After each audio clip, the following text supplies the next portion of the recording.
मुख्यमंत्री যখন স্বাস্থ্যসাথী প্রকল্পটা সারা ভারতবর্ষ নয় সারা পশ্চিমবঙ্গের মানুষকে বোঝাচ্ছিলেন কিছুদিন আগে লন্ডনে গিয়ে বলেছেন ফ্রিতে শিক্ষা দিই ফ্রিতে স্বাস্থ্য দিই ফ্রিতে দুর্নীতিও দিই তো যখন বোঝাচ্ছিলেন স্বাস্থ্যসাথী তখন যে ওনার পাশে বসা এত ভারী এত ওজনদার এত মানে সেকেন্ড ইন কমান্ড শৃঙ্খলা রক্ষা কমিটির চেয়ারম্যান পাশে বসে যে পার্থসাথী প্রকল্পের একদম পুরোপুরি প্ল্যানটা করছিল সেটা বোঝা যায়নি পার্থের সঙ্গে তার সাথী একসঙ্গে যে এত টাকা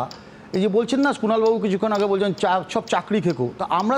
সবাই বিরোধীরা এখানে চাকরি খেকো আর ওনারা টাকা খেকো আমি বুঝতে পারছি টাকা দাও টাকা খেয়েছে আমি বলছি যে দেখুন আপনারা বুঝতে পারলেন না যে পশ্চিমবঙ্গে একটা এত বড় শৃঙ্খলা রক্ষা কমিটির চেয়ারম্যান তিনি এত শৃঙ্খলাবদ্ধভাবে শৃঙ্খলাপরায়ণভাবে পশ্চিমবঙ্গে টাকা তুলেছে অর্গানাইজড ওয়েতে যেটা সুপ্রিম কোর্ট ছত্রে ছত্রে বলছে যে অর্গানাইজড করাপশান একটা সরকারের ওপরে আস্থা চলে যাচ্ছে একদম দায়িত্ব নিয়ে ওএমআর শিট লোপাট করা হয়েছে দায়িত্ব নিয়ে কভার আপ করা হয়েছে একটা প্রতিষ্ঠানের ওপরে কালি ছিটিয়েছে এরা তারপরেও কি বোঝার কোনো অপেক্ষা থাকে যে এসএসসি শুধু নয় এর পেছনে এদের মানে এই যে এই যে পার্থবাবুর এই যে নাকতলা আর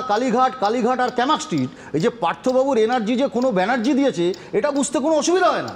এই যে পার্থবাবুর এনার্জি যে হয় কালীঘাট নয় ক্যামাক স্ট্রিটের কোনো ব্যানার্জির পেছনে আছে তা নাহলে এটা সম্ভব হতে পারে না একা পার্থবাবু এত ক্ষমতা এই এত কোটি কোটি টাকার একটা দুর্নীতি যার জন্য এই 26,000 আজকে দেখছেন তো এই যে সুপার নিউমারিক পোস্ট আপনি বলছেন এদের জন্য জেলে যাওয়া উচিত